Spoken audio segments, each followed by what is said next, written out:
Hello বন্ধুরা, রোজ রোজ তেল মশলা জাতীয় খাবার না খেয়ে সকালের জলখাবার বা স্কুল অফিসের টিফিনের জন্য এরকম স্বাস্থ্যকর হেলদি ব্রেকফাস্ট রেসিপি বানিয়ে নিতে পারেন।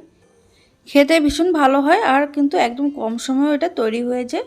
তার জন্য এখানে দেখুন আমি আগের থেকে 1 কাপ চিড়ে ভালো করে ধুয়ে তারপরে এটা কিন্তু 5 মিনিট জলে ভিজিয়ে রেখেছিলাম। এতে করে চিড়েটা বেশ নরম হয়ে গেছে। তারপরে জলটা ঝরিয়ে এর মধ্যে দিয়ে দিয়েছি আমি 1/4 কাপ সুজি, দিয়ে দিলাম এর মধ্যে 2 টেবিল চামচ মতো টক দই। এবার সমস্ত কিছু খুব ভালো করে মিশিয়ে নিতে হবে। তারপর এর মধ্যে আমি দিয়ে দেব সামান্য পরিমাণে জল। এর মধ্যে আমি 1 টেবিল চামচ জল দিয়ে এটা খুব ভালো করে মিশিয়ে নিচ্ছি। মিশিয়ে নেওয়ার পর এটা আমি সাইডে রেখে দেব। ঢাকা দিয়ে এটা কিন্তু 5 মিনিট রেস্টে রেখে দিতে হবে। এবার অন্যদিকে কিছু ভেজিটেবলস আমি চপড করে নেব। তার জন্য এখানে দেখুন দিয়ে দিচ্ছি একটা ছোট সাইজের টুকরো করা পেঁয়াজ, দিয়ে দেব টুকরো করা গাজর। এবার এর মধ্যে আমি দিয়ে দিচ্ছি ক্যাপসিকাম, দিয়ে দিলাম লাল ক্যাপসিকাম বা রেড বেল পেপার। ঝালের জন্য দিয়ে দিলাম 2টো কাঁচা লঙ্কা। হাতের কাছে যদি এরকম চপার না থাকে আপনারা কিন্তু গ্রেটার দিয়ে কিন্তু গ্রেট করে নিতে পারেন। আর ঝাল কিন্তু আপনারা আপনাদের স্বাদ অনুযায়ী কম বা বেশি করতে পারেন। দেখুন এগুলো একদম চপড করা হয়ে গেছে। এখানে আপনারা আপনাদের পছন্দ মতন কিন্তু সবজি মিশিয়ে নিতে পারেন।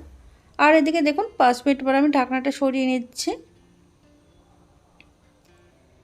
এখানে কিন্তু সুজিটা ফুলে একটু ঘন হয়ে গেছে, তার জন্য আমি সামান্য একটু জল মিশিয়ে দিচ্ছি।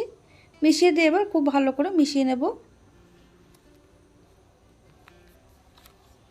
এবার এর মধ্যে দেখুন দিয়ে দিচ্ছি ভেজিটেবলসগুলো।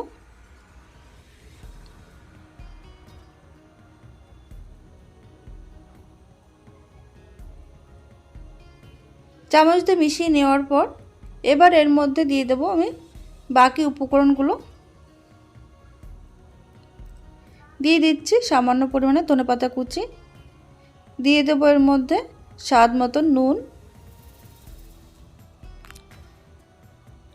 দিয়ে দিচ্ছি সামান্য গোলমরিচ গুঁড়ো। এবার হাত দিয়ে কিন্তু এটা মেখে নিচ্ছি।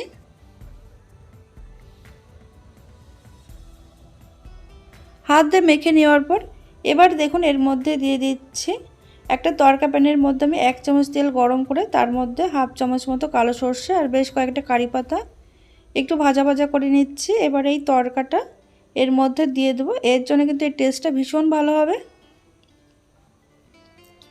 এবার একটা চামচ দিয়ে কিন্তু মিশিয়ে নিচ্ছি যেহেতু গরম রয়েছে।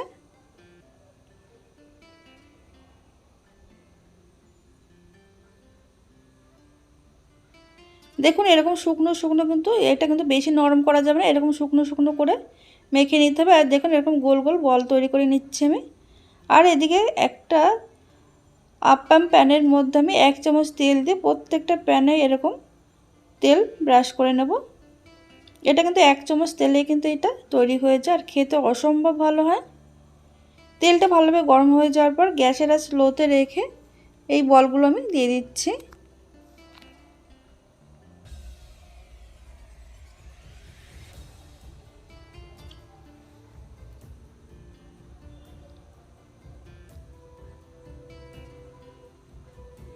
আপনারা চাইলে কোনো একটা তাওয়ার পর এই আপ্পাম প্যানটা দিয়ে এইভাবে তৈরি করে নিতে পারেন। এতে করে চারিদিকটা সমান তাপ লাগবে আর প্রত্যেকটা কিন্তু একই সঙ্গে তৈরি হয়ে যাবে। দেখুন ঢাকা দিয়ে একদম লো টু মিডিয়াম আছে কিন্তু আমি এইগুলো 2 মিনিট রেখে দিয়েছিলাম। 2 মিনিট পর ঢাকনাটা সরিয়ে নিয়েছি।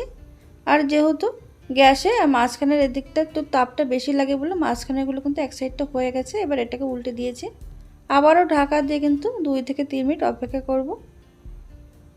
দেখুন 3 মিনিট পর অপেক্ষা করার পর ঢাকনাটা খুলে নিয়েছি। এবার বাকি যেগুলো আছে সেগুলোকে কিন্তু আমি উল্টে দিচ্ছি।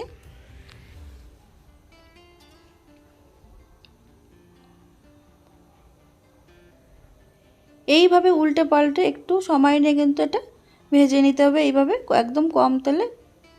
এইভাবে একবার আপনার বাড়িতে বানিয়ে দেখবেন, খেতে অসম্ভব ভালো হয়। দেখুন দুপাশটা কিন্তু খুব সুন্দর ভাজা হয়ে গেছে। এবার এইগুলোকে আমি একটা প্লেটে তুলে নেব। তাহলে বন্ধুরা আপনারা দেখতেই পেলেন কত সহজে তৈরি হয়ে গেল দারুণ স্বাদের হেলদি ব্রেকফাস্ট রেসিপি। এইভাবে আপনারা বাড়িতে বানিয়ে সবাইকে খাওয়ান, দেখুন সবাই ভীষণ খুশি হবে। আর দেখুন কতটা সফট হয়েছে আর ভেতরটা কিন্তু খুব সুন্দর তৈরি হয়েছে। ভিডিওটি ভালো লাগলে লাইক কমেন্ট শেয়ার করতে ভুলবেন না। ধন্যবাদ।